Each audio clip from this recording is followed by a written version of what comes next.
Ready, go! 자, 오늘 배울 때는 지구과학 부분인데요. 그 고장고는 1학년 때 지구과학을 같이 해가지고 요 지구과학에서 좀 배웠던 내용들이 있을 거야. 응? 그래서 고장고는 조금 쉬울 수 있어요. 다른 학교들은 이거 배운 적이 없고. 자, 보자. 기후변화. 자, 기후가 변화한다라는 거는 쉽게 얘기해서 기온이 변하는 걸로 생각하면 돼. 지구의 온도. 네? 지구의 온도. 기후라 그러면은 뭐 기온, 습도, 뭐 여러 가지 등등이 있거든. 네. 근데 보통 지구의 온도, 기온 변화를 기후 변화라고 얘기를 해요. 그럼 지구가 옛날부터 지금까지 지구가 몇 억 년 전에 태어났지? 네. 앞에서 배웠듯이 지구는 46억 년 전에 태어났는데 처음에 지구가 태어났을 때는 생명체가 없었죠? 나중에 이제 생명체가 등장을 하고 그 다음에 이제 현재 사람들을 비롯해서 여러 가지 생명체들이 살고 있는데 옛날부터 지금까지 지구의 기후는 똑같지 않았겠죠.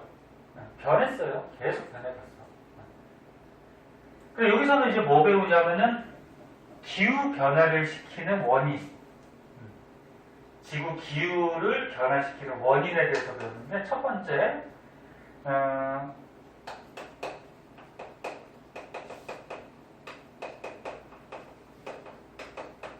크게 두 가지로 나눠요. 지구 내적인 요인, 그 다음에 여기 나온 것이 지구 외적인 요인. 지구 내적 요인은 뭐냐면은 지구 안에서 어떤 요인에 의해서 지구 기후가 바뀐다 그런 얘기인데 이거는 조금 쉬워. 어떤 게 있냐면 화산 분출. 이런 건 앞에서 한번 배웠어. 화산 분출. 너는 지구에서 화산들이 많이 터지거나 또는 대규모의 화산이 터지면 지구 기후에 영향을 줘요. 그래서 우리나라도 백두산 있잖아요. 백두산도 우리나라죠. 북한이긴 하지만 북한이 중국 쪽에 그 백두산의 절반을 팔아먹었죠. 팔아먹은 건지 아무튼 원래 백두산 전체가 우리나라였는데 중국이 이제 반 차지한 것 같아요. 알고 있니? 몰랐냐? 산도 팔 수가 있어. 그렇지. 자기 나라 영역을 뭐 돈이 없거나 그러면 모르겠어. 팔았다는 것 같은데 자세히는 모르겠어요. 아무튼 그래서 백두산 우리가 갈 수 있잖아. 북한으로는 못 가고 어떻게? 중국으로 가서 백두산 올라갈 수 있죠. 백두산이 너네 저기 전 세계적으로 봐서 작은 화산이 아니에요. 굉장히 큰 화산이야. 그 백두산이 터지면 지구 전체 기후에도 영향을 줘요. 뭐 우리나라 일본만 영향을 주는 게 아니고. 근데 화산이 터지면 가장 문제가 뭐냐면은 크게 두 가지가 있어요. 화산재가 시험에 가장 잘 나오고, 화산재는 너네 화산 터졌을 때 나오는 고체야. 근데 이거 어때? 가벼워. 가벼우니까 어떻게 돼? 화산 터져서 이게 자세하게 하면 끝도 없는데 이게 화산이 터졌을 때 화산재가 하늘에 이렇게 떠다녀. 근데 가벼우니까 가라앉는 데까지 시간이 어떨까? 굉장히 오래 걸려요. 응? 몇 개월에서 한 몇 년까지도 걸려요. 응? 큰 화산이 터지고. 그래서 화산재가 이렇게 하늘을 덮거나 또는 이산화황이라고 있는데 이 가스야, 가스. 이산화황. 이 가스가 터져나가면 이 가스하고 공기 중에 이제 뭐 수분, 물 성분하고 뭐 반응을 하면은 에어로졸이라는 또 물질을 만들어요. 이것도 뭐 약간 끈끈한 가벼운 고체인데 그래서 화산재나 이런 에어로졸 같은 게 하늘에 떠 있으면은 햇빛이 잘 들어오니 못 들어오니 잘 못 들어와요. 그래서 햇빛이 차단되니까 잘 안 보이는 사람은 조금 앞으로 오고 일로 와도 되고 햇빛이 차단되니까 기온이 어떻게 될까? 내려가요. 내려가는 현상이 생겨. 선생님 화산 터지면 뜨겁잖아요. 기온 올라가는 거 아니에요? 그런데 그 터졌을 때는 잠깐이지. 그래서 이런 화산재나 에어로졸에 의해서 기온이 떨어지는 현상이 있고 햇빛이 잘 못 들어오니까 식물들도 광합성 제대로 할까 못하겠죠. 뭐 그런 현상이 생겨요.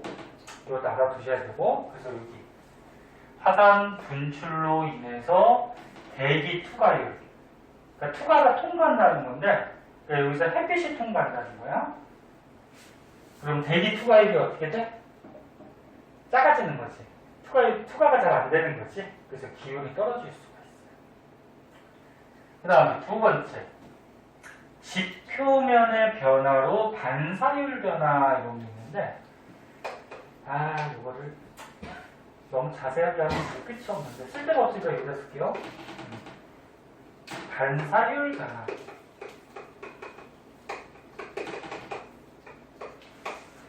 너는 산림지대하고 나무가 이렇게 많이 있는 산림지대가 있어. 그 다음에 나무가 없는 황무지 또는 사막이 있어요. 그럼 어디가 햇빛을 잘 반사할까? 황무지가 반사를 잘해요. 이런 산림지대는 나무나 풀들이 햇빛을 어떻게 흡수하죠. 광합성하기 위해서도 흡수하는데 이런 황무지가 어떻게 돼? 햇빛이 들어오면 땅으로 흡수되는 것도 있지만 반사를 많이 한단 말이야. 그럼 이렇게 반사를 해버리면은 태양 에너지를 지구가 흡수를 잘 못하지. 그러면 지구가 어떻게 될까? 기온이 떨어져요. 응?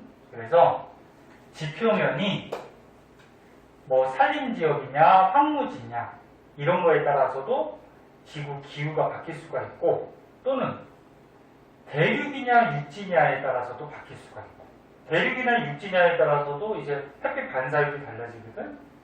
그 다음에 또 빙하지대 같은 경우는 어떻게 돼?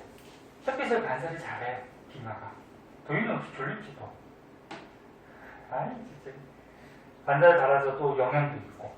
그래서 자세하게 들어가면 끝이 없으니까 일단 지표면에서 반사를 어느 정도 하느냐에 따라서 기온이 변할 수가 있어요.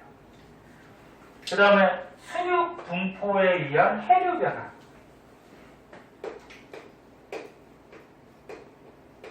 해류가 뭐니?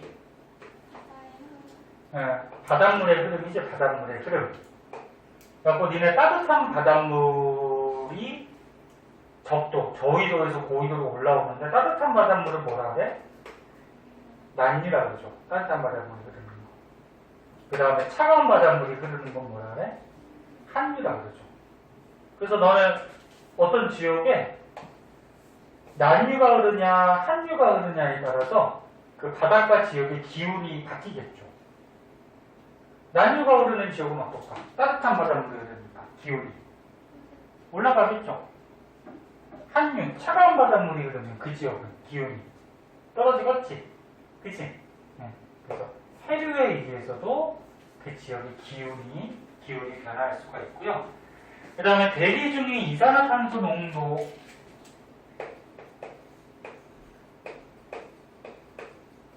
이산화탄소가 대표적인 무슨 기체? 온실기체죠. 도민이도 자꾸 대답해봐 졸리면. 아니면 저 뒤에 가서 서서 줘. 아니면 물 한 잔 먹고 세수 한 번 하든지. 그래도 안 되면 맞아야지 뭐. 네? 이산화탄소가 너네 계속 배웠듯이 대표적인 온실기체야. 근데 현재 어떻게 돼? 이게 되게 문제죠? 화석연료 같은 거 많이 연소시켜서 사람들이 너무 많이 써서 현재 대기 중에 이산화탄소 농도가 옛날보다 굉장히 많이 높아졌어요. 그럼 온실효과가 너무 심해지니까 지구 기온이 어떻게 될까? 올라가겠죠. 그치? 그래서 지금 큰 문제예요. 기온이 올라가서 남극 북극의 빙하들이 막 녹고, 그다음에 해수면이 상승하고, 기온이 상승하면서 뭐 열대성 질병들도 많이 나타나고, 생태계도 막 변하고, 그래서 지구가 나중에 요거 지구 온난화 때문에 멸망할 가능성이 선생님 볼 때는 가장 높아요. 멸망할 때. 그래서 첫 번째 지구 내적 요인으로 화산 분출, 반사율 변화, 뭐 헬류 변화, 이산화탄소의 농도, 뭐 이런 것들이 있다. 그리고 선생님이 약간 구체적으로 설명해 준 것도 문제 나와요. 나오니까 선생님 설명해 준 거예요. 그래서 이런 것도 알고 계셔야 돼요. 자, 그 다음에 지구 외적 요인. 외적 요인을 한번 보자. 외적 요인이니까 뭘까? 지구 바깥에 무슨 현상이 벌어지고 있다는 거지? 바깥에 어떤 현상이 벌어지나 한번 보자.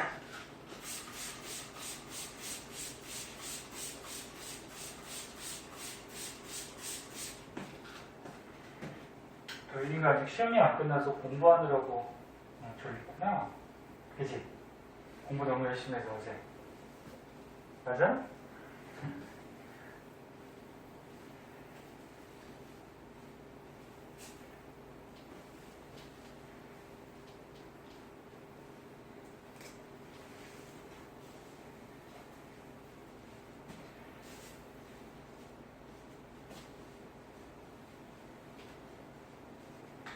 자, 지구 외적 요인.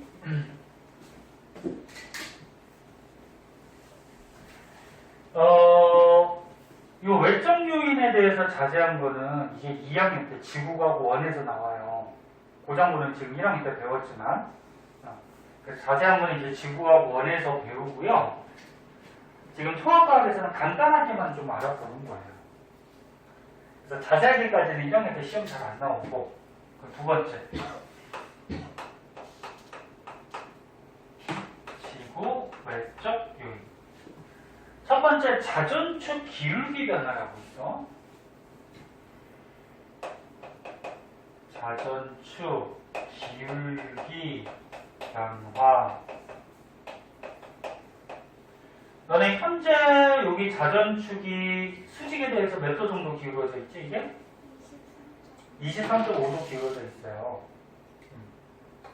이 수직에 대해서 이 각이 23.5도 정도 기울어져 있어. 근데 이게 시간이 지나면 자전축 기울기가 더 커지기도 하고 더 작아지기도 하고 이렇게 변해요, 얘가. 근데 우리가 기껏 살아봤자 100년이잖아. 100년 동안은 거의 영향이 없고, 막 몇천 년, 몇만 년 이렇게 세월이 지나가면은 자전축 기울기가 서서히 변해. 2학년 때 가면은 그 주기도 배우는데, 지연이하고 예영이 기억나니? 주기? 응, 그런 주기도 배웠잖아. 응? 너는 1학년 때에서. 자, 근데 봐봐. 태양이 이쪽에 있어. 태양이 이쪽에 있으면 이제 햇빛이 들어와. 들어오는데, 여기 자전축이 있으면, 여기가 이제 북극이 되는 거고, 여기가 남극이 되는 거예요. 그럼 여기에다가 수직선을 이렇게 그으면, 여기가 뭐야? 적도가 되는 거죠. 네? 적도. 그럼 우리나라, 지금 나 우리나라 사람이기 때문에 우리나라를 기준으로 보는 거야. 그럼 우리나라는 여기 북쪽에 있죠. 적도 위에 북반구 중위도에 우리나라 있어요. 그럼 자전축이 이렇게 돼 있을 때는 우리나라의 햇빛이 어때? 잘 들어와. 더워. 그래서 더워. 근데 자전축이 예를 들어서 경사가 더 심해졌다 그러자. 이렇게 더 기울어졌어. 더 기울어지면 적도에 우리나라가 북반구 중위도니까 일로 오니까 햇빛이 어때? 아까보다도 더 잘 들어와요. 아까보다. 더 밑으로 내려오니까. 그럼 어떻게 될까? 더 더워지겠죠. 그럼 거꾸로 얘기해서 자전축이 이렇게 세워지면 우리나라가 올라가니까 햇빛이 잘 못 들어와서 좀 추워지겠지, 그치? 그래서 자전축 기울기가 변화하면은 우리나라나 아니면 다른 나라의 기온에 영향을 줄 수가 있어요. 네, 1학년 때는 이 정도만 알아도 자세한 건 2학년 때 배워. 두 번째, 자전축 기울기 방향의 변화.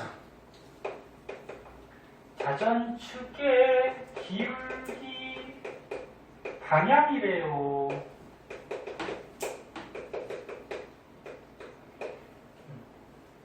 자전축 기울기 방향은 뭐냐면 지구가 있을 때 자전축이 현재 만약에 이렇게 돼 있어. 근데 미래에 가면은 이게 팽이 같이 자전축이 이렇게 좀 바뀌어요. 이렇게 돌아가 얘가. 그러니까 뭐냐면 자전축이 있을 때 경사도 이게 조금씩 이렇게 바뀌고, 에? 경사도 바뀌고. 지금 만약에 이렇게 기울어져 있는데 미래에 가면은 자전축이 이렇게 바뀌기도 해요. 팽이 같이 막 이렇게 움직여요. 자전축이. 그래서 방향이 변하면 또 영향이 있죠. 봐봐. 뭐 우리나라를 기준으로 보면은 여기가 적도고, 그 다음 북반구 중위도인데 햇빛이 지금 이렇게 들어오고 있어. 그럼 자전축의 방향이 만약에 거꾸로 바뀌었어? 경사가 너무 심하나? 아무튼 거꾸로 바뀌었어? 그럼 우리나라가 북반구 중위도니까 뭐 일로 가겠지, 그치? 그럼 햇빛이 어때? 우리나라에 더 못 들어가지, 그치? 그럼 추워지겠지? 그래서 자전축 기울기가 변하게 되면은 또 영향들이 있어요. 마찬가지 자세한 건 2학년 때 배우면 되고. 도인아, 너 물 한 잔 먹고 올래? 한번 나와서 와. 물 한 잔 먹고. 그 다음에 지구의 공전궤도. 공전궤도 변화 그래가지고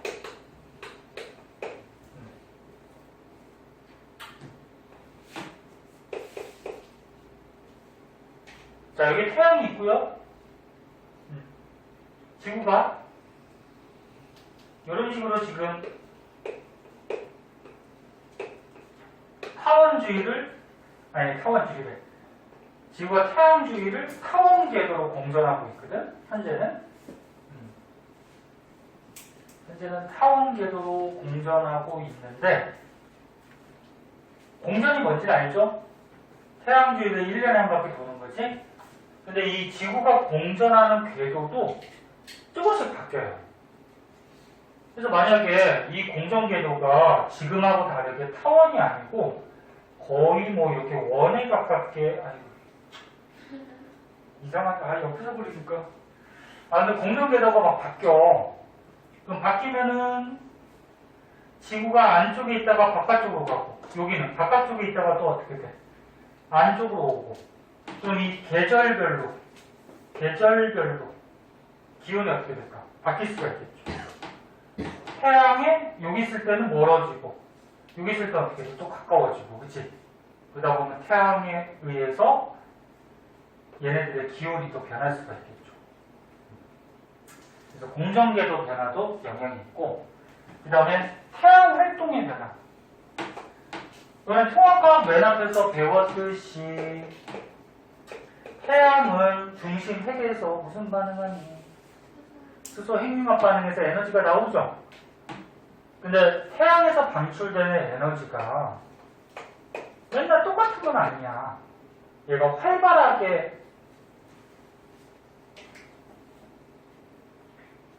태양에서 에너지가 많이 나올 때가 있고 좀 적게 나올 때가 있고. 그럼 태양 활동 변화 그래가지고 중학교 때 이런 거 배웠지.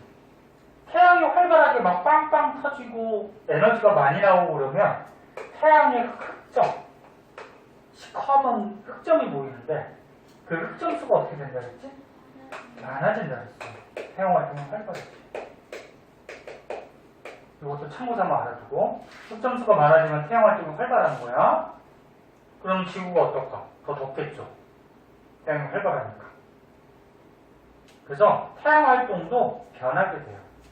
자, 그래서 지구 외적인 요인 그래가지고 지구 자전축 경사 기울기가 바뀔 수가 있고, 자전축 방향이 또 바뀔 수도 있고, 공전궤도가 또 바뀔 수도 있고, 그 다음에 태양 활동이 항상 똑같은 건 아니란 말이야. 이런 원인들에 의해서 지구 기후가 바뀔 수가 있다. 그래서 이거 내적인 요인, 외적인 요인 둘 다 알아두셔야 돼요. 알지? 둘 다 알아두셔야 되고 선생님 추가적으로 설명한 것들도 이해를 하셔야 돼요. 그러면 조금만 더 하고 잠깐 시켜봐. 너희는 잠깐 뺐어? 예영이는 괜찮아? 예영이 왜 선생님하고 말하기가 싫어? 선생님한테 삐진 거 있나?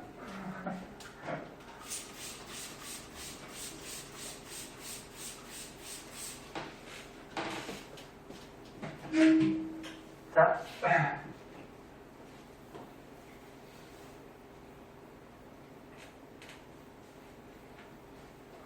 그 밑에 보면은 이제 과거부터 현재까지 기후가 변화를 했는데 그럼 과거의 기후가 어떻게 변화했는지 연구하는 방법에 대해서 나와요. 너네 과거에 막 공룡 살던 시대 또는 뭐 매머드 살던 시대 그때 인간이 있었니? 없었죠. 매머드 살던 신생대 말기쯤에 이제 유인원 인류의 조상이 나타나긴 했지만 그때는 사람이 없으니까 역사도 없을 거 아니야, 그치? 기록도 안 해놨겠죠. 그러면 옛날의 기후를 우리가 어떻게 알아낼 수 있느냐? 그런 방법에 대해서 배우는데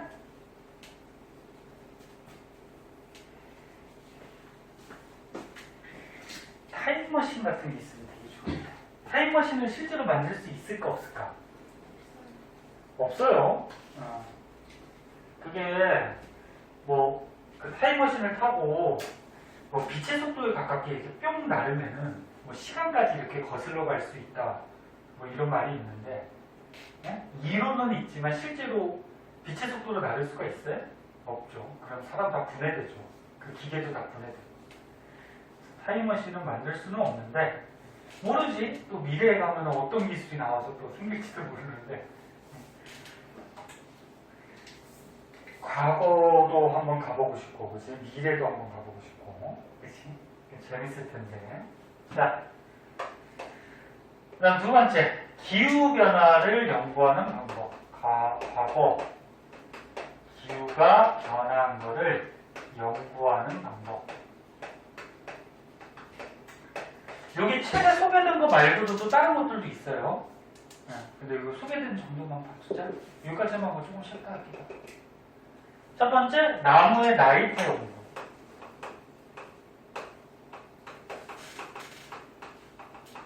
너네 나무 줄기를 잘라. 나무를 자르면 안에 뭐 있어? 이제 둥글둥글하게 뭐가 보여? 나이테가 보여. 응? 나이테가 보통 1년에 한 개씩 생기거든? 그럼 이 나이테를 개수를 세면은, 아, 이 나무가 지금 몇 년 동안 살고 있다라는 게 나와요. 근데 나이테를 봤을 때 나이테 간격이 좀 좁은 시기가 있고 나이테 간격이 좀 넓은 시기가 있는데 우리가 넓은 걸로 해볼까? 나이테 간격이 넓다 라는 걸 보면은 우리가 뭘 할 수 있냐면은 이 나무가 어떻다는 거야? 이 줄기가 1년 동안에 이만큼 자랐다는 거지. 그럼 나이테 간격이 좁은데 1년 동안에 요만큼밖에 못 자랐다는 거지. 그럼 나이테 간격이 넓은 이 시기 때는 나무가 잘 자랐대. 나무가 잘 자라려면 비가 어때야 되니? 많이 와야지.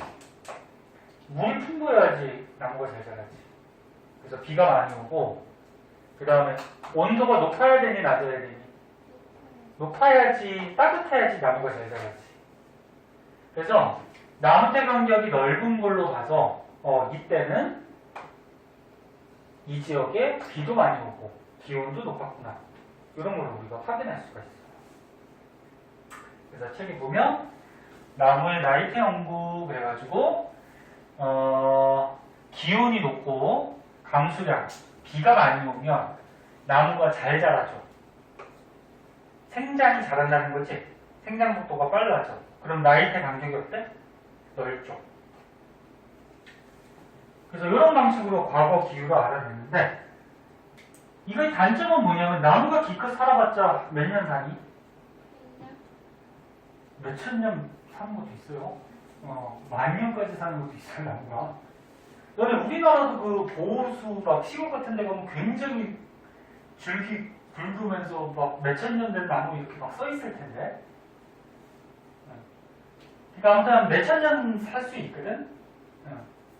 그러면 이 나이테를 조사한다고 하더라도 몇천 년 전까지만 조사할 수가 있는 거지, 그치? 그 전에 거는 조사할 수 있어요, 없어요? 없죠.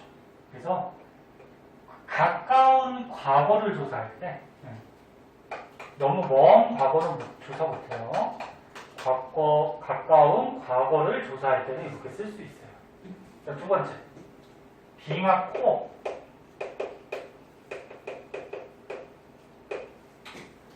자, 빙하 코어가 뭐냐면 빙하지대가 있어. 그러니까 빙하야. 빙하가 어딨니? 뭐 남극이나 북극 같은 데도 있고 고산지대, 높은 산에도 빙하가 있거든. 그럼 그 지역에 빙하를 뚫어보는 거예요. 이렇게. 기계 가지고 길게, 얇고 길게 쭉 뚫어. 그러면은 요 안에 빙하 안에 뭐 들어있는 물질들을 우리가 관찰을 하는 거야. 예를 들어서 여기에 빙하 안에 공기방울들이 들어있더래. 그럼 요 안에 빙하 안에 들어있는 요 공기들은 지금 현재 공기가 들어간 거니? 아니죠. 아주 옛날에, 그러니까 요 빙하가 만들어질 당시에 그 공기가 들어있는 거지. 그래서 공기방울 같은 거를 보고서, 그러니까 이걸 뚫어가지고 빼내는 거야. 이걸 뚫어서 빼내가지고 조사를 하는 거죠. 그럼 이걸 보고서 뭘 할 수 있어? 과거에 우리 지구의 대기 성분을 알 수가 있겠죠. 그랬더니 예를 들어서 이 공기방울에 지금 현재보다 이산화탄소가 굉장히 많다고요. 그럼 과거 대기에 뭐야? 이산화탄소가 많았다는 얘기지? 그럼 그때는 어떨까? 온실효과가 되게 심했겠죠. 그럼 지구가 더웠겠지, 그치? 뭐 이런 것도 알 수가 있고. 그 다음에 또 빙하 코어를 이렇게 뚫어서 꺼내갖고 조사했더니 꽃가루 같은 것들이 많이 들어있더래. 그러면 꽃가루가 많이 들어있다는 거는 이 주위에 꽃들이 펴 있었다는 거지. 그치? 과거에. 그럼 이 지역의 과거의 기온이 어떻다는 거지? 높았다는 거지. 뭐 이런 것들을 알 수가 있죠. 그래서 선생님 얘기한 거 그대로 써 있을 거예요. 빙하 속의 공기방울을 조사하면 과거의 대기 성분도 알 수가 있고, 꽃가루는 안 나왔는데 꽃가루를 보고서 기온이 높았던 시기도 알 수가 있다. 그 다음에 세 번째, 화석 연구. 자, 요거는 너네 그 전에 시험 범위에 들어가서 한 번씩 배웠는데, 너네 화석 중에 표준 화석하고 시성 화석 있었잖아. 기억나니? 화석 중에 표준 시상 중에 시상 화석을 보면은 시상 화석은 어떤 거였어? 그 시대에만, 그 시대에서 그치.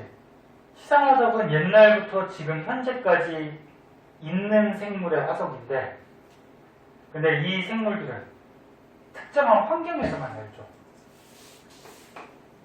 환경에서만 산단 말이야. 그래서 우리가 시상 화석 뭐 외웠어? 뭐 고사리, 뭐 산호, 조개, 뭐 이런 거 외우라 그랬잖아. 맞아? 고사리는 어디서 사는데? 따뜻하고 습기가 많은 육지에 산다 그랬지? 조개는 얕은 바다나, 이거 산호지. 한글도 못 읽어. 산호는 어디 살아? 따뜻하고 얕은 바다에 살죠. 뭐 조개는 얕은 바다나 갯벌에 살죠. 근데 요거는 뭐 기온도 약간 영향이 있긴 하지만, 자, 요거 두 개만 보자. 그러면 어떤 지역에서 지금 땅속을 파봤더니 고사리 화석들이 많이 발견된다? 그럼 옛날에 이 밑에 지층이 만들어질 당시에 고사리가 많이 살았다? 그럼 이 지역이 옛날에 따뜻하고 습기가 많았다는 걸 알 수가 있는 거지. 그 다음에 산호가 많이 발견된다. 지층 속에서 화석이. 그러면 여기는 옛날에 따뜻하고 얕은 바다였다는 환경을 알 수가 있는 거지. 맞아? 기억나? 그래서 땅속에 화석을 캐가지고 그 중에서 시상화석 같은 거 이런 걸 조사하면은 과거에 뭐 기온이 어땠다 이런 걸 우리가 조사할 수 있다는 거죠. 그래서 생물의 화석을 발견을 해가지고 과거에 번성했던 생물 종을 또 연구하면 알 수가 있거든. 예를 들어서 화석을 캤는데 뭐 캘까? 대표적으로 뭐 할까? 그럼 고사리 하자. 고사리 화석을 캤대? 그럼 옛날에 이 지역에 고사리 많았다는 거지? 그리고 환경이 이랬다는 거지? 이렇게 알 수가 있다는 거예요. 자, 그래서 과거 기후가 어떻게 변화했는지 알아내는 방법은 나무의 나이테, 빙하 코어, 뭐 화석 연구 이런 게 대표적인 거고 2학년 때 가면 요거 말고도 또 더 있어요. 그래서 1학년 때는 한 요 정도. 그래서 지금까지 배운 거는 지구 기후가 변했는데 지구 내적 요인, 외적 요인에 의해서 변할 수가 있고 그러면 과거 기후가 변한 거를 어떤 방법으로 조사할 수 있는지 네? 거기까지 알아본 거예요. 됐어? 조금만 찾다가 그 밑에 지구 온난화부터 좀 할게요. 졸린 사람은 조금 자도 잠깐 자두면 좀 개운해져. 자, 봅시다.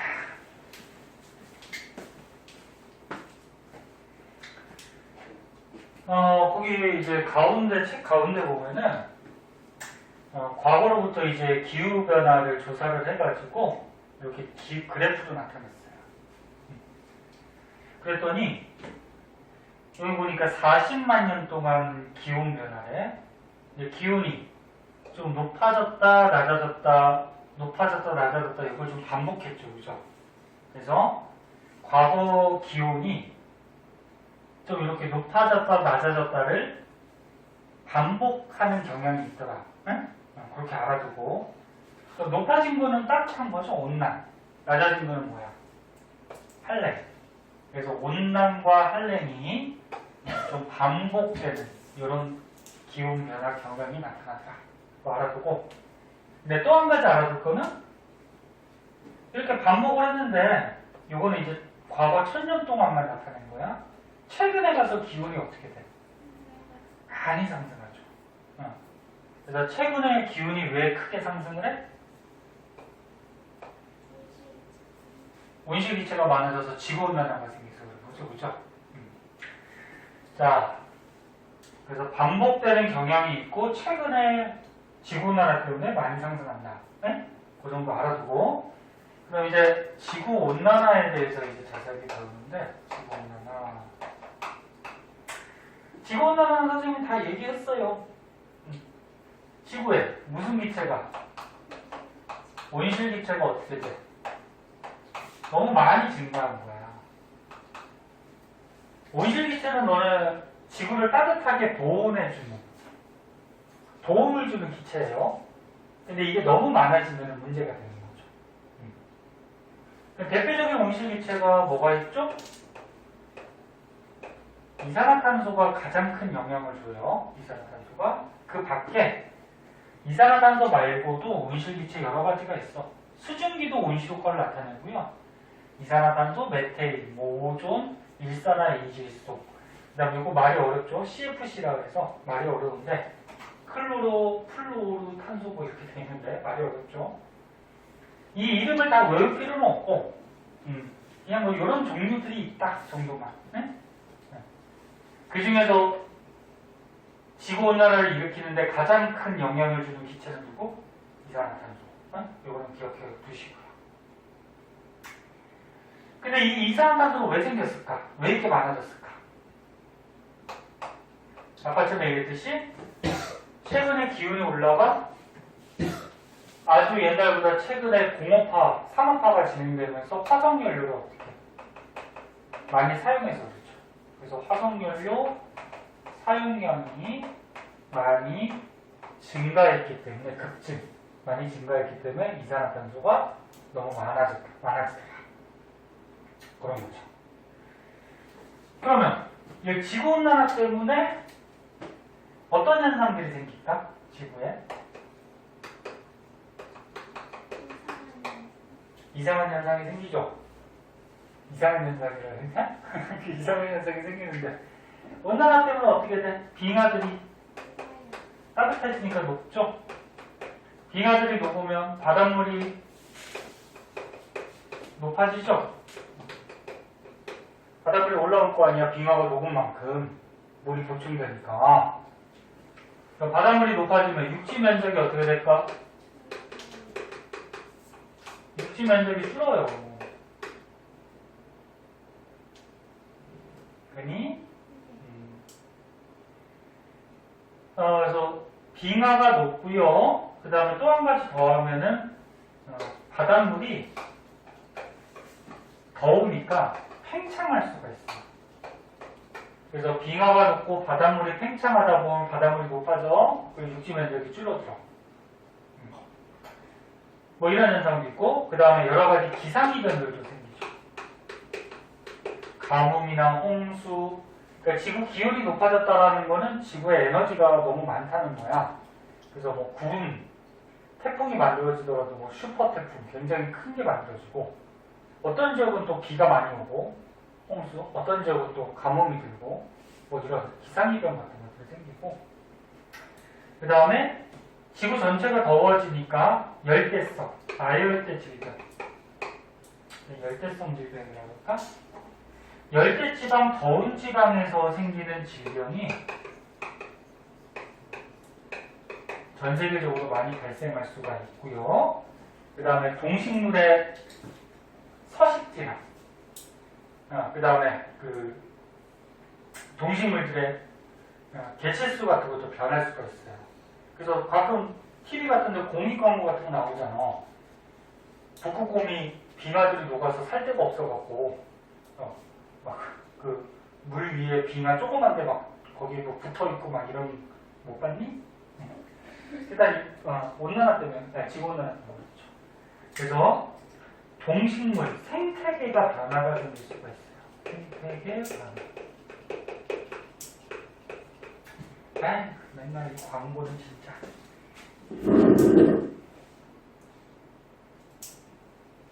생태계가 변화될 수 있고, 그 밖에 지구가 더워지다 보면은 사막들이 늘어나요.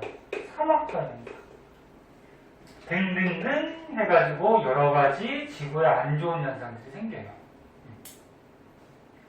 그러면 안 좋은 현상들이 생기니까 지구온난화는 줄여야 되겠지. 그러면 어떤 대책점들을 마련해야 될까? 가장 큰 문제가 화석연료를 많이 사용해서 그렇잖아. 그치? 그러면 화석연료 사용량을 어떻게 해야 돼? 화석연료 사용량을 줄여야 되겠죠. 될 수 있도록 화석연료를 사용하지 않아야 돼. 그럼 화석연료를 대체할 수 있는 다른 에너지를 개발해야 되겠죠. 그래서 신재생 에너지를 개발하고,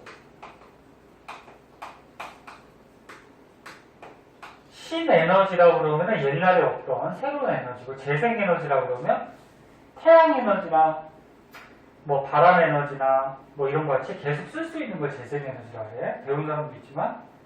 그래서 화석연료를 줄이고 사용량을, 그리고 요거 화석연료를 대체할 수 있는 신재생에너지. 그래서 요즘 자동차도 어떻게 돼? 자꾸 휘발유 갖고 쓰는 자동차 말고 전기자동차, 뭐 수소자동차 이런 것들이 나오죠. 그 다음에 또 뭐 어떤 방법이 있을까? 이산화탄소가 많아졌어. 그럼 이산화탄소를 줄여야 되겠지. 그럼 식물들이 광합성할 때 이산화탄소를 어떻게 하니? 흡수하죠. 그럼 나무를 많이 심으면 되겠네. 그지? 그래서 산림지역을 어떻게 넓혀야 되겠죠. 그러니까 나무를 많이 심어야 되겠지. 그치? 그럼 얘네들이 공기 중에 이산화탄소 많이 좀 흡수해서 광합성을 할 거 아니야. 그 밖에는 뭐 사람들이 뭐 할 수 있는 거는 뭐 여러 가지가 있죠. 나머지 선생님이 설명 안 했던 거는 책으로 한번 볼까? 자, 여기 지구온난화가 생기는 원인. 방금 얘기했듯이 화석연료 너무 많이 사용해서 이게 가장 큰 원인이고, 그 밖에 또 이런 게 있어. 나무를 많이 벤다거나. 나무를 많이 베면 어떻게 돼? 이산화탄소를 식물들이 흡수를 별로 안 하니까 이산화탄소가 많아지겠지. 그 다음에 과도한 가축 사육.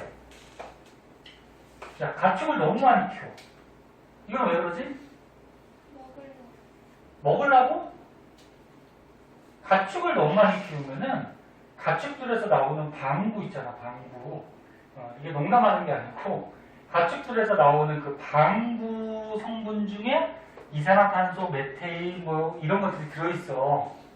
그래서 가축을 꼭 필요한 만큼만 키우고 너무 많이 사육하면은 이 방부도 영향이 있대요. 응? 많지는 않지만. 그래서 이런 원인들에 의해서 이산화탄소, 온실기체가 많이 증가하더라. 그 중에서 화석연료 사용량, 이게 가장 큰 영향이더라. 그러고서 이제 밑에 그래프를 보자.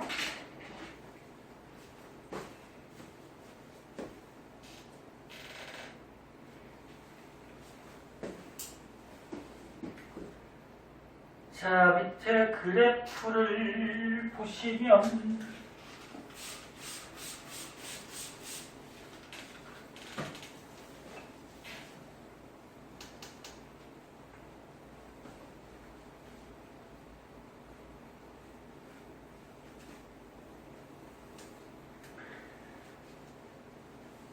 자, 그래프 분석 문제 이런 것도 잘 나오니까 이 그래프는 뭐 단순한 건데 X축 해가 갈수록 Y축이 이산화탄소 농도하고 기온 편차 이렇게 써있지.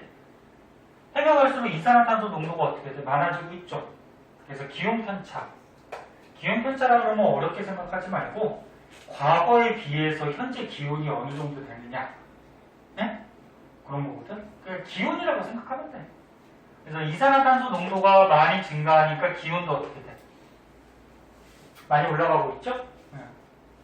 그 다음에 지구온난화 때문에 어떤 영향, 어떤 현상이 생겨요. 아까 얘기했듯이 빙하가 녹고 바닷물이 뜨겁기까지는 안 하지만 따뜻하니까 열팽창에서 바닷물이 올라오고 그럼 육지 면적이 감소할 수 있고 육지가 감소하면 어떻게 돼? 동식물들이 살 수 있는 생활 공간, 서식지가 감소하겠죠? 그럼 식물도 자랄 곳이 부족하니까 곡물 생산량도 감소하겠죠? 그 다음에 기상이변 같은 게 생길 수가 있고, 그 다음에 생태계 변화. 그 밖에 뭐 다른 것들, 선생님 적어준 거, 이렇게 좀 알아두고, 그럼 어떤 대책을 세워야 된다? 노력해야죠. 어떤 노력? 화석연료 사용량을 억제하고, 대체할 수 있는 뭐 신재생 에너지들을 개발하고, 그 다음에 국가 간의 뭐 협약들을 맺어서 온실효과를 좀 줄이자. 네? 그런 노력들이 필요하겠죠. 자, 그래서 요 밑에 거는 크게 어렵지는 않았던 부분이고요. 마지막으로 오른쪽까지 끝나버리자. 오른쪽까지 끝낼 수가 있겠죠? 몇 분이야? 51분?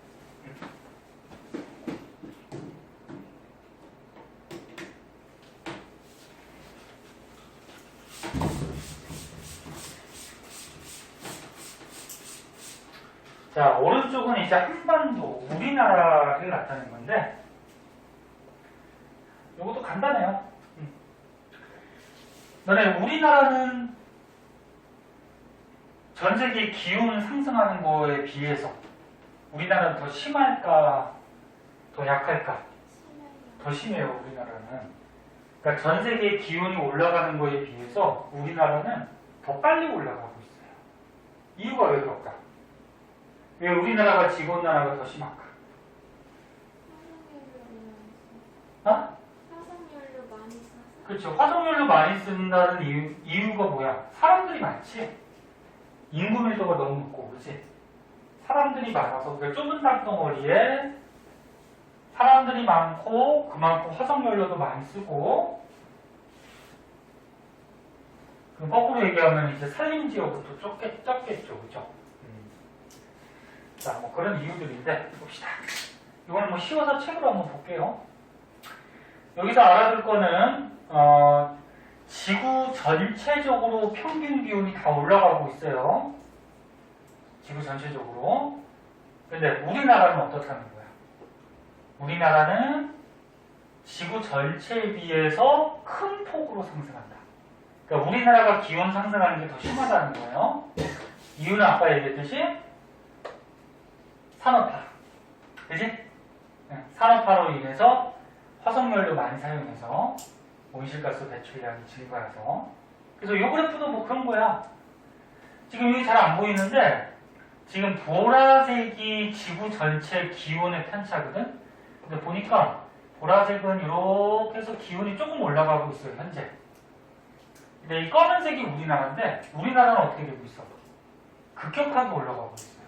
응? 그래서 전 세계 평균보다 기온이 빠르게 상승한다. 그리고 오른쪽 그래프들은 뭐냐면 이산화탄소나 메테인 같이 온실가스가 최근 들어서 많이 증가를 하고 있다. 그거에 따라서 기온이 이렇게 올라가고 있다. 그런 거죠. 이거 뭐 사진 안 찍어도 되겠지? 똑같은 거니까. 그 밑에 보면은 이렇게 지구온난화가 계속 우리나라도 큰 영향이 있을 때 우리나라에 생길 수 있는 또 현상들에 대해서 나오는데 환경이 어떻게 변하는지. 우리나라 더워지니까 지구온난화 때문에 여름이 길어지겠니? 겨울이 길어지겠니? 더워지니까 여름이 길어지겠죠. 그래서 여름이 이거 할까? 여름이 갈수록 어떻게 돼?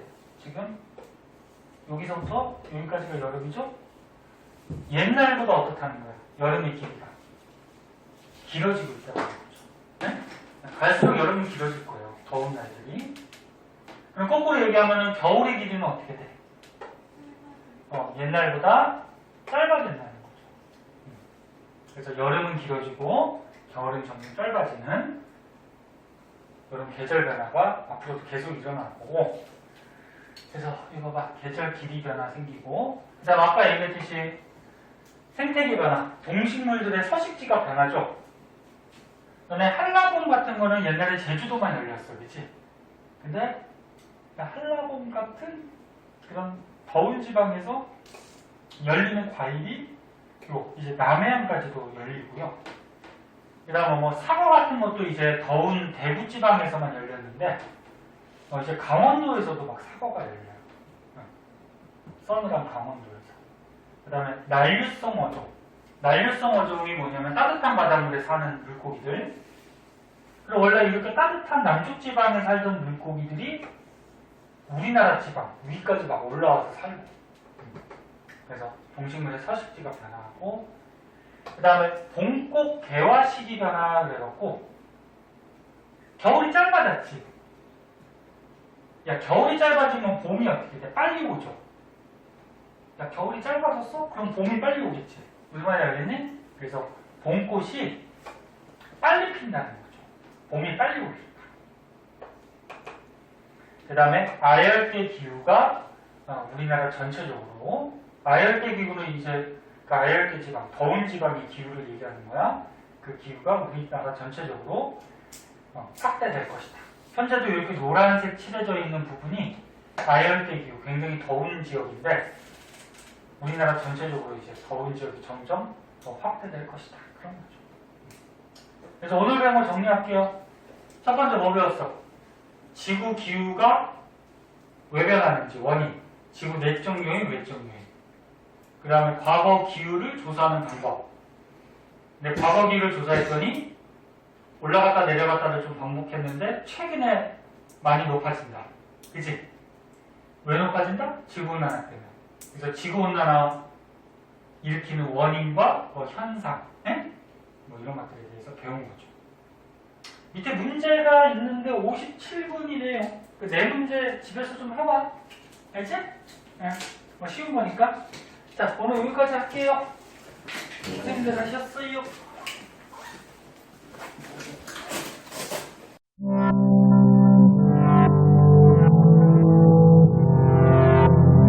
구독과 좋아요 눌러주세요.